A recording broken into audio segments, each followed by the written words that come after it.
Hour 2 Overdrive continues, powered by FanDuel, bringing you everything from the opening line to the final score. Bryan Hayes, Jamie Noodles, McLennan, Dave Feschuk, the Toronto Star. Role play level of concern a little bit later in the hour. And Eddie Olczyk coming up in a few moments. We'll get his take on the playoff races in the East and the West. Washington winning big last night. Ovi passing up on an empty net. Yeah, passing saw that, up, right? Like what a setup. And a hat trick was on the line for his teammate. Yeah. So you got to give him credit where credit's due. But that Protas kid can play, man. Well, that's his first career hat trick. He's is that 30 for him, or he's creeping up on 30?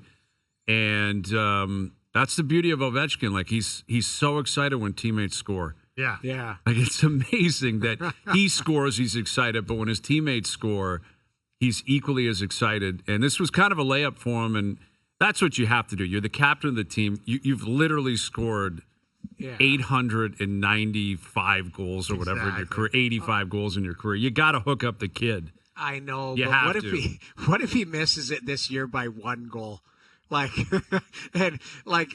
I could think about watching that last night, if he ends up, if he turns and fires and that Protas has got a wide open net and lane for a breakaway, people will be like, he's a selfish, bad leader and all that. But it was a great play. But I don't think Protas would be upset if Ovi turned and fired that into the net based on what's at stake right now. I hear you. But at the same time, if you go for it and you miss, if you're Ovi, then Protas is like, dude, I was wide open for a hat trick to end the game here. That's true. And I think you still got to be a team guy and a leader. Like, it's an interesting conundrum down there in Washington because they're first place in the East. They've been a juggernaut all year. Yeah. And Ovi's story is clearly something that's very compelling. It seems very motivating for them. Yeah. Yet, it is a team sport. You're the captain of the team. The betterment of the team is the whole thing. It's, the name on the front instead of the back. How they've managed to juggle both has been very impressive. And I think that last night is an example of why. Because if you're Ovechkin or anybody else in a scenario like that, you have to be thinking team success first. Yeah. And then on top of it, I get to have all this individual success. I think if the other one goes first, that's when it can get ugly. And, that's when other guys can say, all right, man, like, this isn't the Ovechkin show. Like, I know. Ideally, you have your cake and you eat it. And I think he still will. I think they still will. They have. I mean, I think coming into the season, everyone thought it was just going to be the Ovi show. It's like, hey, the team, we're not sure what's going on there. And they've been the biggest surprise. Like, I've had a tough time. You start to think about awards now, right? Like, Coach of the Year. Like, Dean Evason's got to get a little love. I think if Columbus gets in, he's got to get a lot of love considering what they've been through this year in Columbus. But Scotty Arneal, like Winnipeg. Yes. You look at That's right. Spencer Carberry, and it's not just it's the new coach, it's the sexy thing or whatever. Like, there's some coaches that have had really good seasons, and they're not going to win because only one can come to the forefront. Yeah. And that's the interesting part about it. I would think those three that you just mentioned have to be leading the charge. I think Carberry's the favorite. Carberry, I think, is likely the favorite. But Dean Evason, again, with everything that happened, the tragedy in September or in the offseason and going into camp, they've had injuries in Columbus. There really wasn't any expectation. Their goaltending hasn't been very good. Mm-hmm. Right. Like, that's the amazing thing. A lot of times when you see a team surprise and they find a way to get in, it's because their goalie has just stood on his head and been incredible. That has not been the case in Columbus. No. And a lot of times they're winning in spite of goaltending. They're outscoring those problems. Yeah. So I think you could make a very compelling case for Dean Evason. But, Washington keeps plugging along. And it's kind of amazing. You look at the goal-scoring race. Draisaitl's got a 10-goal lead on William Nylander. And he's going to hit 50. He's going to win the Rocket. But it seems very likely only one guy scores 50 this year. Yeah.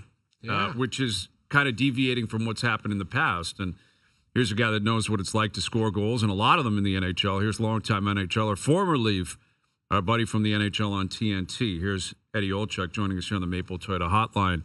Does that surprise you at all, Eddie, that looks and sounds and feels like only one guy's going to score 50 this year?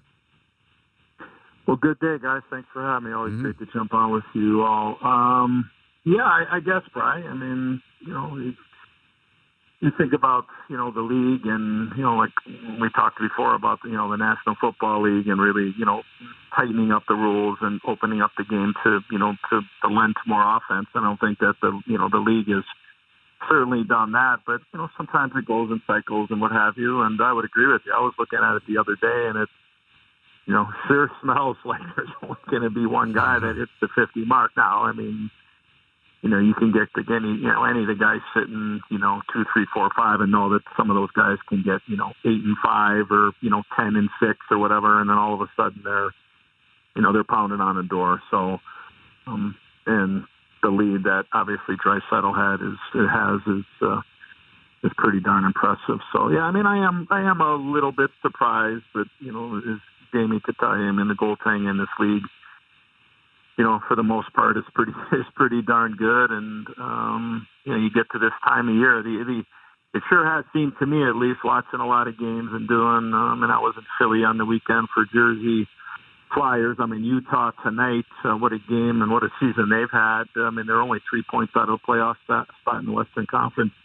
They have Anaheim. It seems here recently, at least for me, that the rink's gotten a little smaller here as we get down the stretch, and it's, teams battling for home ice or securing a playoff spot, or teams just trying to get in. So I think that the games have become a little snugger, a little bit more defensive, and maybe that lends into, as well as when you ultimately at the start of this, Brian, the question, maybe only 150 goal scorers, that teams are pretty good without the puck, and maybe you're not getting as many many freebies as maybe you're accustomed to over the course of a regular season. Yeah, absolutely. Go ahead, Nicholas. So Eddie, we were going through the trade deadline, fallout. You're sitting watching from afar. I mean, was there some big surprises, or what team, maybe surprised you out of nowhere, after the trade deadline to try and either make themselves better or wave the white flag? Yeah.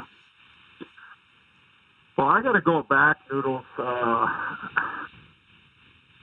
I think I shouldn't say the easy one, but the one I think is most head scratching is how did Rantanen end up in Carolina to begin with? Now, great question, Eddie. Look at Mikko Rantanen. Mikko Rantanen, I mean, he's an unbelievable player. He is, no doubt. And any team would call up and go, hey, what the hell do you want to get Mikko Rantanen?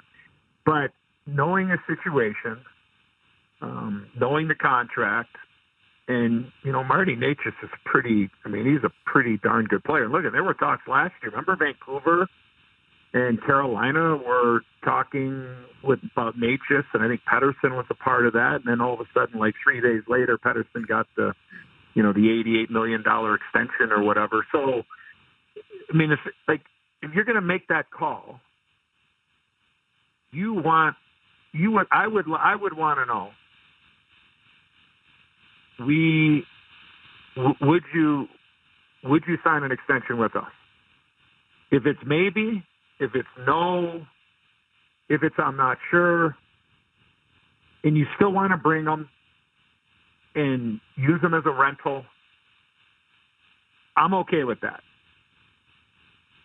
But when you're moving out a guy that has terms, as the Necas does, and you can't get the assurance of that, I just don't know how you make the move, and again, now, then you flip them, right? And he says, well, I'm not sure. Well, we think that, Aho can convince them to stay, and we're going to, that's the one I still just don't understand, that how we even ended up in Carolina. And again, now maybe Colorado, again, I don't know all the particulars, and maybe you guys do. Maybe Colorado said, no, we're not going to let you talk to him or whatever. I don't know. I mean, but I just don't. For him to even ended up in Carolina, and then you hear Rod Brindamore's comments the other day, it just seems to me like this one was the hand that was played. I just don't understand how it got to this point. And look, Logan Stankoven's going to be a good player for a long time in this league. He plays even on the surface of bringing Rantanen into Carolina. I heard somebody talking about, wow, his play was affected because they played man on man. And I'm like, this is man. They play man on man in their own zone. This doesn't have anything to do with him offensively and how they play offensively. Because as you guys know, I mean, they play straight ahead. They throw everything to the puck. They're really not a, they don't. I don't want to say they don't try to make plays. That's not the right way. But they're just more funnel everything to the net, and it's not that's not the style that Rantanen's played for, his NHL career. So yeah, that one to me is just I don't know how you bring him in without having any kind of an okay that he's going to be there long term. But again, then if you're going to bring him in and you're okay with using him as a rental and saying we're going to go try to win the cup, and if he doesn't sign here, we're okay with that. That's fine. That I'm totally okay with it. Maybe you trade him 5 days before free agency, and maybe you get a second rounder for him or something, and then you dump him off there. So that to me is where I just don't know how it ended up being the way that it was. But look, they got a good young player out of it, and they got a couple of draft picks. But I think Carolina's has the ability that they can go on a run, and they've proved it over the last couple of years under this coach is that they do have the ability to go on runs, and they could be a dangerous playoff team. And we all know what health is come playoff time. So that would be the one, Noodles, to your long-winded. I'm sorry, but I just still having a tough time trying to figure out how he ended stopped in Carolina for the 12 or 13 game. Eddie, you're not the only one. I mean, it got even more head-scratching today when Rantanen comes out and says, no, I would have been happy to, consider signing in Carolina after Brindamore claimed that he showed up there and said, there's 4 teams I'd sign with, and you're not one of them. Who, exactly. There seems to be a bit of a communication breakdown there. For whatever reason, but what do you make of the fit? A lot of propaganda and a lot of lobbying here on what did and didn't take place, and but that makes it even more intriguing here. But I don't know. I didn't see the fit with him playing as far as when it came to the offensive part of going to Carolina, and then again to go back to what I said earlier is if I don't have any assurances, I got to be just saying, okay, we're gonna, we'll pass right now, but thanks for your time. And then you keep Natchez, and then maybe you move Natchez somewhere else, or you just make a run with him. And then worst case scenario, you got him for another year. Well, and the beauty of this one, Eddie, is if it keeps up, as it stands today, first round of the playoffs, we got Dallas, Colorado. How do you like the Rantanen fit in Dallas, and what do you make of that matchup? Yeah, I mean, it sure looks like it's going to be a collision course, and then it makes me just think. And again, it would be great. I mean, to go back to 1 versus 8, 2 versus 7, and I know it goes in cycles, like we talked about the 50 goal scorers or whatever, or maybe you do something where divisional play is obviously important, but it's not divisional play. I look at it, Noodles. We kind of, we crossed over for a period of time. I mean, it's not like you're playing 8 times against somebody in your own division anymore. Like you're just playing the 3 or 4 or whatever it is, depending on the numbers. But I'm almost like, okay, 2 divisions per conference. The 2 division winners get the top 2 seeds, and then the next 2 highest point totals get 3 and 4, and then you go all the way down. And then if you want to do something with the with the wild card, and maybe if you want to have a play-in for the last spot or something, I'm good with that. But I just kind of feel like we shouldn't be. And this has now been a couple of years here, and I know if you look at the points and whatever, some people said, well, probably end up being the same way or whatever. But it just seems like we're going to lose a really, really, really good team in the first round that maybe you could argue you'd look at on paper could maybe get to the conference final, and then, who knows from there. So, but that has a chance. I'm actually, for TNT down here in the States, we're actually going to be, I will be in Colorado on Sunday, and that will be Rantanen's return to Colorado for the first time, and that will obviously be during the regular season, and, maybe a little appetizer to what the hell we're going to see come playoff time. But I guarantee it's going to go 7 games, but it's going to feel like 9 or 10, because I think both those teams have that ability to to play that type of style and play that type of game. Because look at Colorado on the tour. Like if you go back and just do a quick little Cliff Notes version of what they've done in Colorado this year, from the goaltending part of this whole thing, and then what they done up front, especially with the Rantanen deal. But then you look at the center ice position when you look at who's playing behind Nathan McKinnon and who's patrolling the center ice position. Like they've really, really changed their team on the fly. And I mean, and Chris McFarland and Joe Sakic, I mean, they deserve a boatload of credit. And if Dallas can get healthy and, obviously get Heiskanen back, because he's so crucial to what they want to do. So, I mean, I'm my hands up right now raising if I can get a couple of those games in the playoffs, because I think it's got a chance to be one hell of a series here if indeed they do end up, having this collision course. But I'm looking forward to the game on Sunday in Denver when Rantanen makes his return to Colorado with the Dallas Stars. Yeah, it's going to be a wild one with Eddie Olczyk. And, we're having a similar conversation here in Toronto and in Tampa and Florida, right? Who's going to win the division and then who's going to be stuck playing each other. And it just, to your point, it doesn't feel like you can catch Winnipeg, but over here in the Atlantic, it's wide open right now. Like it could be any combination of those three teams. And I'm curious which one you think needs that first seed the most to feel the most comfortable. Would it be Toronto? Wow. Would it be Florida, Tampa? Where do you stand on that, Eddie? Yeah, I mean, I would probably lean more towards the Leafs than I would, with Florida or Tampa. I was in. Sorry, guys, I've been all over the place here. I was in Vegas last Wednesday when the Leafs were there. I didn't look at in that game there. We said right off the top, I was doing the game with Kenny Albert and Brian Boucher, and we talked to Craig Berube, our former teammate at TNT for a period of time there when Chief was doing television. Obviously, that was the schedule was just very, and everybody has it. We understand that, but at this particular time, it hit the Leafs where they really had nothing that night in Vegas. I mean, they really didn't. I mean, I think they were on the road for 4 before they came home for that Monday night against San Jose, I believe it was. And then they went right back on the road and were in Vegas 2 days later on that Wednesday. And then obviously they got a couple of days off before they went to Colorado and then eventually here in Salt Lake. We talked about it in the summer.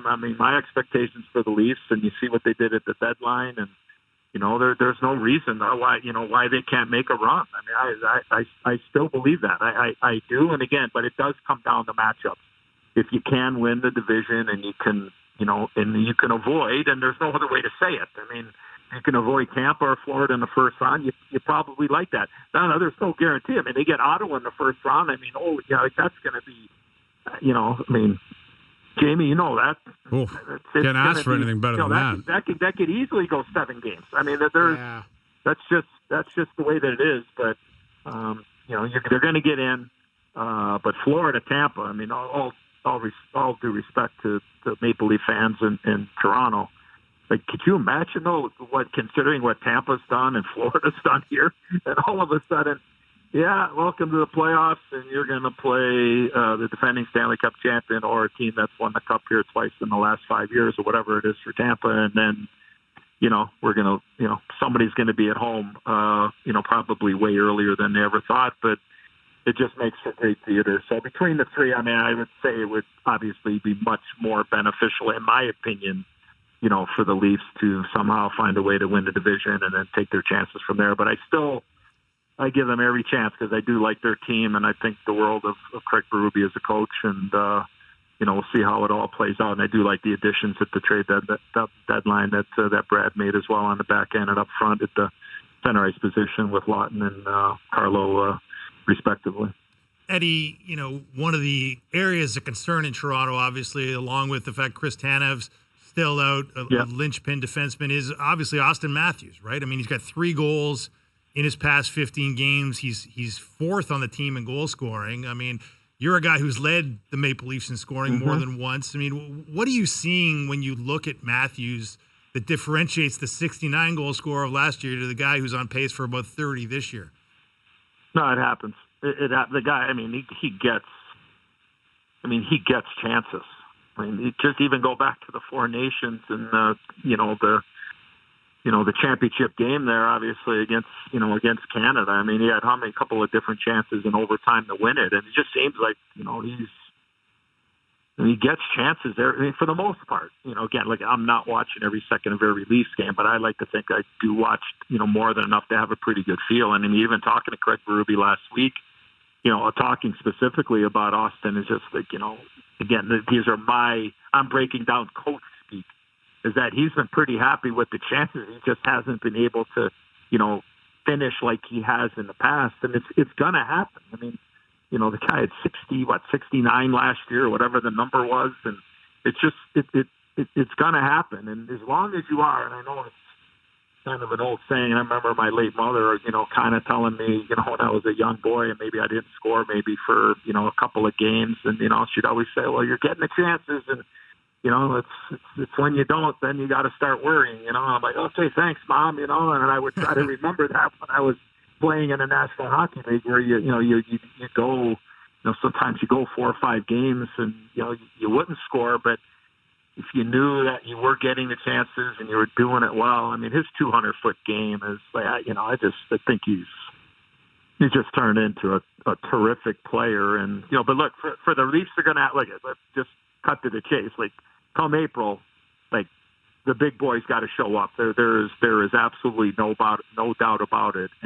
But I just think for right now is, it's just not going in. And if he's not getting the chances, then I'd be a little bit more concerned. But talking to Craig Berube and just watching what I have is, like that's the guy that can get 10 in 4 games, right? You guys all know that, and Leafs fans know that. So you just hope he gets hot here and obviously help out, and then they can finish as high as they can, and then make sure you're carrying it over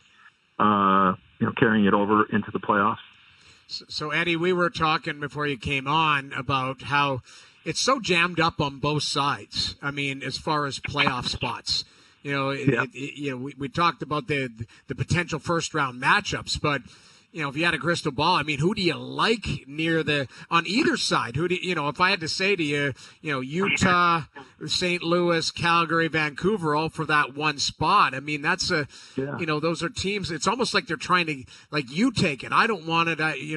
Out west, that's kind of what's happening. And out east, you could make a case for 5 or 6 teams. I mean, I don't know if I've ever seen it that close in the standings, this deep into the season in a long time. Yeah. Yeah, I think Noodles, obviously nobody should be surprised just because of the 3-point game and how close that the league is. So when you put those both in the blender, you're going to have, it's going to be very tough to get the separation. But you're right. I mean, you got 3-4 teams battling, I would say, pretty much in the West, where you got 3 or 4 teams that are battling for the probably for the final spot, and then in the East, you're right. You got the 5 or 6. I just say this because it made me think about the job that Joey Sacco has done with the Boston Bruins here. Now I know that they got off to a great start when they made the coaching change. And then obviously, they kind of went back to what they were for a good stretch there and played some probably a little bit 500 hockey. And then they had a dip. But let's not forget, no McAvoy, no Lindholm. I think now it's like Lindholm, it's going on north of 25 games, I believe. McAvoy has been banged up prior to the 4 Nations. Then he obviously, with the shoulder issue at the tournament. They make all the moves, and they're right there. I give them, I think a lot of Joey Sacco is a hockey guy and a guy that did a good job in his first job in Colorado, and then gets put in this situation here, like, guaranteed, when all these moves have been made by Boston, and pretty much just saying, we're looking to move on, and whatever happens. Well, whatever he's selling, the guys are buying inside that locker room because they're right there. So it is so close. Now that can speak to maybe, the bottom part of the wild card in the Eastern Conference. And you can look at the Rangers. Well, that streak the Rangers had earlier in the season, guys, that was like 17, 18 games, right? Where they only won 2 or 3, where they couldn't get out of their own way.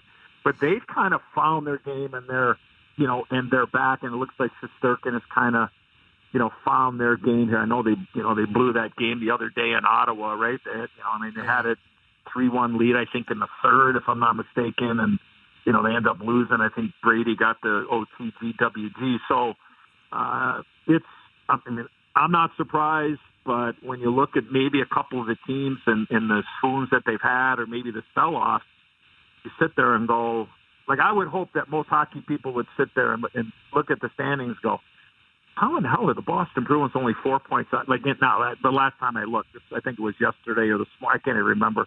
But you know what I mean? Like, how are they only 4 points out of a playoff spot with all of those guys I mentioned that are hurt, and then all of the guys that they moved out of the lineup for trades or whatever? It's like they're right there too. So look, I'm not saying that they're going to make a run in the playoffs. I'm not saying it at all, but I think that the guy behind the bench that has an interim tag deserves some credit here for rallying the troops and selling whatever he is, and the guys are buying it, and they're right there too in that mix of 4 or 5 teams that still within an arm's reach of making the playoffs in the East. Absolutely. Well, it's going to be a crazy race down the stretch here, Eddie, and we're getting closer to the Triple Crown too. So we get both of them coming up in the next 2 months. Do you believe it? Do you believe it? We're 2 months. We're less than 2 months away from the Derby. I love it. Pucks and ponies, man. Pucks and ponies. Next time you're on, Eddie, we'll be doing both. Right now, the name of the horse that I'm leaning towards right now is a little early bird here. So yeah, I got a little action on Celtic Thunder NBA final back in July, and I got a nice little 12.5 to 1 on that thing there, Bryce. So you know what I'm talking They're about. Playing there. tonight, so Eddie. They're playing tonight. I know they are. I know. Okay. I got that sitting in my coffer. But the name of the horse for the Derby right now that I'm again, this is not official picking, but I like the horse out of California by the name of Journalism. So keep that one on the Rolodex at the front there, and maybe get your feet wet here in a couple of weeks. I like it. Journalism. That is all right. It's not fake news. Not fake news, man. Journalism. We're tracking it all the way up until Pucks and Pony. All right, Eddie. Next time we chat, we'll be doing both, man. We can't wait for it. Thank you for I look this. forward to it. All right, there he is. Thanks for having me. Yeah, I'm going to be in town next week for the Avs Leafs game. Oh, beauty. TNT on Wednesday, so I'm looking forward to coming back to Keto. Awesome. So thanks for having me. You got it. There he is, Eddie Olczyk. Maple Leaf alumni jacket possibly next week for Eddie. Oh, yeah. Journalism. Journalism out of California. See how happy Eddie gets when you mention the ponies? He just comes right through the phone. Yeah. And he's got an early lean, and he wants that to be on the record. That's not an official pick. He's just saying it's an early lean. And he got an OKC Celtics final at 12 to 1. That's a great bet. That's a really good bet. Although I saw Windhorst this morning on ESPN saying that no teams in the West are scared of Oklahoma City. No. Yeah. And I guess that's reasonable because they've just never done it before, and they're such a young team. And well, Dallas knocked them out last year. I think there's a feeling that Shea can be had in the playoffs. As good as he's been in the regular season, he relies on drawing a lot of fouls. Not getting to the line nearly as much in the playoffs. It's tough to do, right? We saw that with DeMar DeRozan doing that in those years where it was the Kyle DeMar show, and DeMar couldn't get to the line as many times. Harden ran into that at Harden, times in same his career thing. too. Yeah, we'll see. I'm not sure I believe in that, but I can see why people doubt them. Well, I mean, they're lapping the field in the West. Like they're the pace car clearly, but I look at teams in the West. I'm like, I'm sure the Lakers, maybe they're not scared. Is Denver scared? I think they probably should be. Like Oklahoma City's just been so clearly the best team in the East or in the West. Yeah. And then in the East, it feels like it's either Boston or Cleveland. Like it just feels like it's two teams that are going to make it, and you figure it out from there. But, I think so. Yeah, just it doesn't. Separation. They're so much better than everyone else. There's a real separation there. But that's a big game tonight. Big game, Oklahoma City and the Celtics, possibly a precursor to the NBA Finals. If it is, Eddie Olczyk is a very happy man. Yes, indeed. And Eddie joining us here on the Maple Toyota Hotline. Drive the built-in-Canada, fuel-efficient, fun-to-drive Toyota RAV4. Gas or hybrid models available. Visit mapletoyota.com. Role play level of concern. Maybe one of us will play the role of a horse. Maybe you'll be playing the role of journalism. All right. OverDrive continues. TSN 1050 and on TSN 2. You can never ask me to stop drinking. Do you understand? I do. I really do. All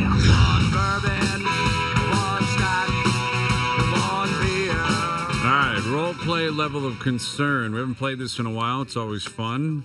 All right, we go around the table. Someone's going to play the role of either a person or a thing, and then a scenario will be presented. And you either go from somewhere between a pint on the patio, which is no concern whatsoever, all the way to Nick Cage and leaving Las Vegas and everything in between. Right. All right, Noodles, you're going to play the role of the Canadian Cup drought. You are the Canadian Cup drought, which is now 32 years old. What is your level of concern your streak will continue this season? Rick Bushwood.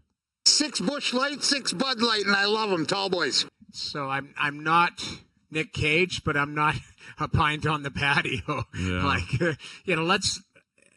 Is it 4 teams? It could be 5, right? Yeah, there's three for sure. Ottawa feels like they're in a really good position, and then one of Calgary or Vancouver very well could get in too. So you just do the math. I can do the math. Do the math. But can I have some pop? You want to have some pop? Go ahead. Continue with your Rick Bushwood answer. But I am going, you do the math. Maybe somebody can have a deep run. But, you also look at they're going to be playing each other, some of these teams, and, it gets thinner and thinner. I am concerned. I look at it, and not because I don't like the teams that are involved. Winnipeg from pillar to post has been great so far. Mm-hmm. Edmonton, up and down. I think the Leafs have been pretty consistent, had a good trade deadline, but now you start to look at, the teams around. We just talked about it, Hayes, you and I on Friday.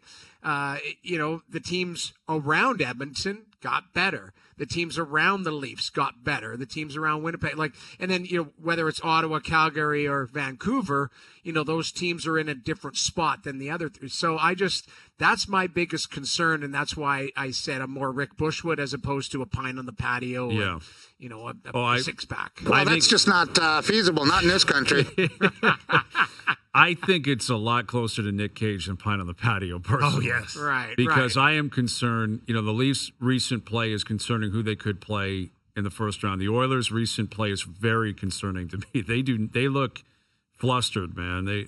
It's not a good scene what's going on with Edmonton. And Winnipeg's been great all year. But I think if you're the Canadian Cup drought and you don't have a specific dog in the fight, what you're hoping for is Vancouver or Calgary get in, Ottawa gets in first wild card, Leafs win the division. Then you're guaranteed 2 tickets into the second round. Like if it's Vancouver, Winnipeg in the first round, a Canadian team's in the second round. Correct. If it's Toronto, Ottawa, another team's into the second round. Good point. And then you got Edmonton playing LA, where they would be the favorite to win that series. Right. Like if you're looking at it from that perspective, that's how you want to see the chips fall. That's fair. Leafs win the division, Ottawa second wild card, one of Calgary or Vancouver get in, because whoever gets in is going to play Winnipeg in the first round. Right. So you're guaranteed a Canadian at team. least 2 tickets into the second round if that happens. Yeah. Probably 3 if you feel good about Edmonton against LA, which I would. Then all of a sudden there's 8 teams left. You got 3 of them Canadian. Yeah. Then you're Rick Bushwood or possibly closer to a pint on the patio. Be able to have 4 beer. I'll have 6. Wow. I didn't do the math. Do the math, Noodles. Come on. I didn't do the math on it, math. but I just was more sitting there thinking, okay, I'm Bushwood is closer to Nick Cage than it is pint on the patio. So that's why I do believe that the teams that we are talking about are good teams, and you could make a case for all of them to to have a run. So that's why I leaned in there. Can we get that guy back on the tariffs? I need to hear that guy on the has he tariffs. Changed beers to like a Canadian beer? That's what I'm wondering. Like your tariff, how much am I paying for steel now? Do the math. Do the math on steel tariffs. All right, Dave, you're playing the role of Vladimir Guerrero Jr. Vladdy Jr., what is your level of concern that you will not find a better offer than the one the Jays reportedly offered you this offseason? Oh, come on now. This is like a non-alcoholic pint on the patio. Really? That's my level. You're convinced you'll get a better offer when you hit free agency? Yes, I am. Because the market has been set by Juan Soto at $765. Did he set it, or did the lunatic owner down there in New York set it? That's possible. That seems more reasonable. I might have a tinge of concern about that, but my agent has informed me otherwise. And my agent has informed me that if I do my thing this year, I put up some reasonable facsimile of what I did last year, and I got more protection in the lineup this year with Anthony Santander. When I hit free agency at the winter meetings next year, I am going to be the toast of baseball. There is going to be a bidding war for my services, and I am going to make the Blue Jays look foolish for not locking me up years ago at a much lower number that I'm going to get this offseason. Okay. That's a lot of confidence. Yeah. Vladdy. I'm a little bit surprised because you're not Juan Soto. You're not anywhere close to Shohei Ohtani. That's what's astonishing about this. And I get it. Markets change. What's different here is this is not a salary cap scenario. No. You're hearing that in the NHL. Well, it's going up $8 million and then $16 million. Okay, we get it. Nothing has changed in terms of baseball financing. Right. Yet Soto, being as unique as it is, and I think it was Steve Cohen in particular, just an absolute outlaw of an owner. Yes. Saying, I'm not going to be outbid, and I'm going to pay you whatever I have to pay you. And then Boris, that's music to his ears. He's like, well, it's going to have to be this, and he signed it. I'll believe it when I see it that the market has changed that drastically to the point where 2 years after Ohtani signed that deal, Shohei Ohtani, that Vladimir Guerrero Jr. is going to get more present-day money than he got. Because that is absurd to even contemplate. And I get it. We say it all the time. Your house is worth whatever someone's willing to pay for it. And maybe the Red Sox pay Vladdy. Maybe another team pays him. Who knows? Maybe that happens. But the idea of him making $500 million plus and not in deferrals when Shohei Ohtani had to deal with deferrals and less money in terms of current price, it's just completely unjustified. Yeah. Like, it's just absurd to even contemplate that. It is. Right, Vladdy? Am I wrong? I get it. You're a confident guy, but, look, come on here. Noodles, before I pass it, no MVPs. All I would say is, look, there's not many guys that can do what I do. I'm not Juan Soto, but I'm not far off. I'm about the closest thing that's going to be on the open market next summer, or next winter. So, you're right. The present day value of that Shohei Ohtani deal was something in the range of $465. I've already been offered $500 million, and maybe I'm crazy for not taking it, but I got a lot of swagger. Okay, yes, I you do. got a lot of self-belief, and I do know that the AL East is an arm race. The Dodgers pay, the Mets pay, a lot of money floating around baseball, and I'm going to get mine. Okay. Now, and a lot of it will depend, too. We're talking 5 months from now, what type of season this guy's had. If he's lights out, then, he's writing himself a blank check. I don't know. Would the Jays ever think of trading this guy this year? I think it's a real possibility if they get off to a bad start, for sure. I mean, now, it's difficult to really juggle that when you consider there's so much pressure on them to win. So let's say you're a 500 club at the trade deadline. What are you going to do? Like, let's say you're 4 games out of a wild card spot on July 30th. What are you going to do? Are you trading him, or are you going to keep him and hope he gets hot and you get into the playoffs? I don't know how they would handle that. I don't think we have an answer on that right now.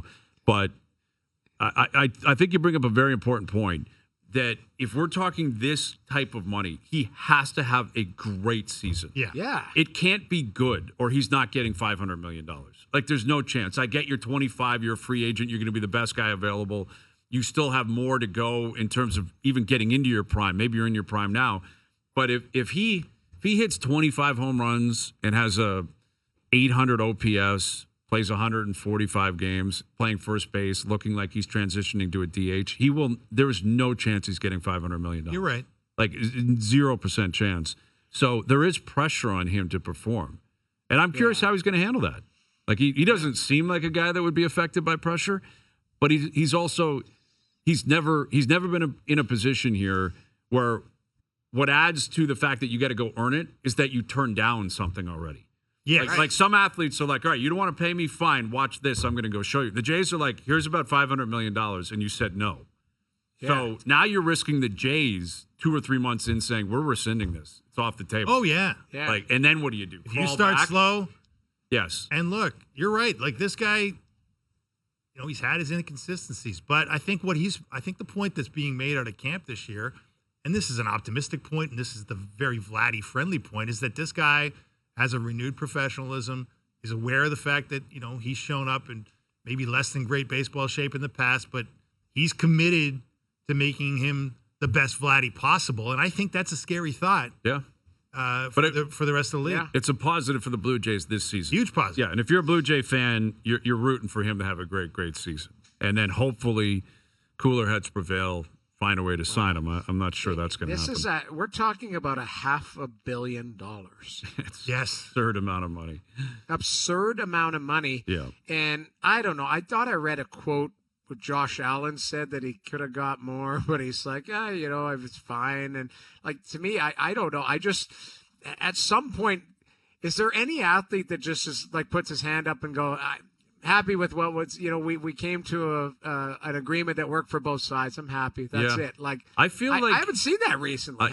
It's tough to say. Like you're right. It's always about digging in, and I get it. It's a business. It's professional. It's big money, and if the players aren't going to get the money, then that means the owners are going to keep it. And I'm not rooting for the owners to keep all the money, but Right. it is a very valid point. That, They've got the money, man. Yeah. And look, the players are under a lot of pressure, Noodles. You know this. Like the players, especially in baseball where there is no cap, they're under a lot of pressure from their peers, from the players' union to make those stands and say, hey, we know you've got the money. We know you can pay me. You just showed you can pay Soto. You just showed you can pay Ohtani. I need to get paid too because, the rising tide lifts all boats. Mm-hmm. Yeah. Yeah. No, I agree. There is certainly you're representing the shield, Right. but at the same time, it's also your life and your career. And Exactly. Like I go back to this, and different leagues, like Mikko Rantanen at some point's got to be laying in his bed in Dallas now in a hotel room or wherever, and going, what the hell just happened to me in the last month of my life? I could have taken probably 12 million in Colorado and called it a day at 8 years. And now, I've gone to Carolina. Now I'm here, and I'm sure he's going to be happy. I'm sure he's going to be very productive there. But sometimes you got too many voices in your ear. Like, I hope this is what he wanted. Because and this is when it comes to Vladdy, what does he want? Not his agent, not what the Players Association and all of that. What does Vladdy want to wake up doing 2 years from now, and where he wants to live and where he's playing? Because I think sometimes it gets convoluted because you got parents and wives and cousins and everyone in your ear, agents and the league is in your ear, like you said, the peers. Sometimes the players just got to go, I'm going to do what's best for me and what I would like to do. And I don't know if these guys are doing that. Yeah, it is tough to tell. And there's a bunch of examples of that in this city right now. What's he going to take? What does he want to do? Where's the team at? Yeah. And it's exhausting. It can be very exhausting also as a fan. You're like, are the Jays going to win or lose? Yeah. But it's got to be about Vladdy and the contract. Are the Leafs going to win or lose? But it's got to be about Marner, and is he going to waive? Is he want to sign? What's the deal going to look like? And I'm fascinated with all of it, but I could understand why a lot of fans are like, I don't have enough time for all this. Like, are you going to win or are you going to lose? Like, how are you going to actually play? And we'll find out, with both guys over the next couple of months. All right, we'll get to some role play after dark. I've still got a couple more in the bank here. We've got the players starting tomorrow. There's a video circulating of Rory McIlroy during this practice round today. This is a wild scene. We got to play it. We'll come back. We'll get into it. And Darren Dreger still to come as well. OverDrive continues. TSN 1050 and on TSN 2. All right, Darren Dreger coming up. Our good friend Lawrence Applebaum as well from the players. Bunch of Canadians in the field this week. Scotty Scheffler, the defending champ, in the house, and Rory McIlroy. A weird scene with Rory today during the practice round. We'll play the video. We'll get into it into the next hour. But we have sent Al's brother out somewhere into the city with a pair of Leaf tickets. And you have a chance to guess where he's hiding for your chance to win them. Are you guys ready for Wednesday's clue? Yes, sir. Hey, OverDrive fans, happy Wednesday to you. I'm back with another clue to get you one step closer to finding out where is Al's brother and scoring yourself a pair of Leafs and Avs tickets for March 19th. Here is your Wednesday clue. As a big collector myself, this place is a hockey heaven. It's got a tremendous display of collectibles. You can get some cards, you can get some paraphernalia, but they've got the greatest and best hockey memorabilia on planet Earth. Okay, there you go. Tune in tomorrow for another clue, the final clue of the week. And this first caller through on Friday with the correct location wins a pair of tickets to see Leafs Avalanche March 19th. Find Al's brother, brought to you by McAlpine Ford in Aurora, our family, the Ford family, and you. So we got some big games here with Florida in town tomorrow, Ottawa on Saturday, Calgary in town, Colorado in town. Like, the Leafs are finally home for an extended period of time, which is big. And it's go time. I can't wait for the game tomorrow. And we'll spend a lot of time tomorrow teeing it up. But every year you have different games that are litmus tests or different games that have more meaning. These 3 against Florida are just so massive. Yes. And I would expect some electricity in the building tomorrow. And I think some nerves. And, Florida's coming off a game last night. They blew a 2-0 lead in Boston. So the Leafs have a chance to catch them in points tomorrow. They have a game in hand. So you can leapfrog them in the standings tomorrow night. It's a massive, massive game. For the Leafs. Florida's going to be pissed too, so you got to be. Yeah. I mean, that's going to be a. I think it'll be a great game. Yeah, Great game. Great game. They're playing one loss aside, they're the best defensive team in the league since New Year's Day. Florida. Yeah, they're playing really well. They're really ramping it up. They are, and that's without Kachuk and without Marchand and now Ekblad. Like, those are 3 massive pieces Huge. that aren't even playing, and you still can't take them lightly. Final hour coming up. OverDrive continues. TSN 1050 and on TSN 2.